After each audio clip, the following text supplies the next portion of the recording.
साथियों, दोस्तों और देशवासियों, शायद इतिहास में ऐसे उदाहरण बहुत कम मिलेंगे जहां कोई देश अर्थात भारत ने चीनी सरकार और जनता के साथ बढ़ चढ़कर दोस्ती और सहयोग के लिए हाथ बढ़ाया तथा विश्व परिषदों में उनके पक्ष में वकालत की और चीनी सरकार ने हमारी पावन भूमि पर हमला करके भलाई का बदला बुराई से दिया। कोई भी स्वाभिमानी देश और निश्चय ही अपनी स्वतंत्रता को प्यार करने वाला भारत ऐसी स्थिति में घुटने नहीं टेक सकता, चाहे परिणाम कुछ भी हो।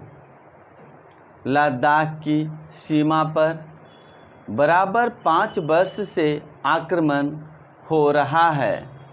नेफा में हमारी सीमा आम तौर पर इस हमले से बची रही।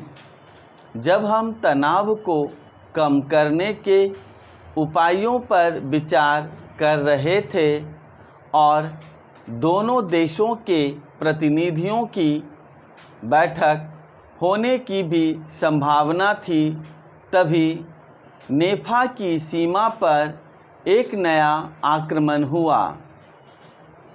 यह आक्रमण 8 सितंबर को शुरू हुआ। तनाव कम करने का यह एक अनोखा तरीका था। चीन सरकार का हमारे साथ व्यवहार करने का यह एक विशेष तरीका है। नेफा क्षेत्र में चीन के साथ हमारी सीमा युग युग से निश्चित और जानी पहचानी है। इसे कभी कभी मैकमोहन रेखा कहते हैं। भारत को तिब्बत से अलग करने वाली यह रेखा ऊंची पर्वतमालाओं की रेखा थी जो जलसीर को विभाजित करती थी। मैकमोहन रेखा कहलाने से भी काफ़ी पहले से यह रेखा इतिहास, परंपरा और संधियों द्वारा सीमा रेखा मानी गई है। चीनियों ने यद्यपि मैकमोहन रेखा को गैर कानूनी कहा है, फिर भी कई तरह से इसे सीमा के रूप में स्वीकार किया है। चीनियों ने अपने नक्शे में नेफा के उस बड़े भाग पर अपना दावा किया है जो काफ़ी समय से हमारे अधिकार में है। चीन की वर्तमान सरकार लगभग 12 वर्ष पहले स्थापित हुई थी। उससे पहले तिब्बतियों ने कभी इसे चुनौती नहीं दी।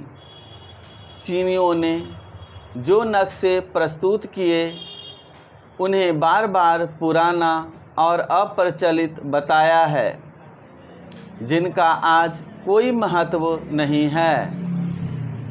फिर भी इस शांतिपूर्ण सीमा पर, जहां काफ़ी समय से कोई लड़ाई झगड़ा नहीं हुआ है, चीनियों ने आक्रमण किया और काफ़ी बड़ी संख्या में तथा काफ़ी बड़े आक्रमण की तैयारी के साथ किया। हमारी सेनाओं को इस सीमांत पर जो हानि हुई है और हमें जो धक्का लगा है, उससे मुझे दुख हुआ है। हमारी सेनाएं चीनी सेना की बड़ी संख्या तोपखाने और भारी मोर्टारों से हार गई।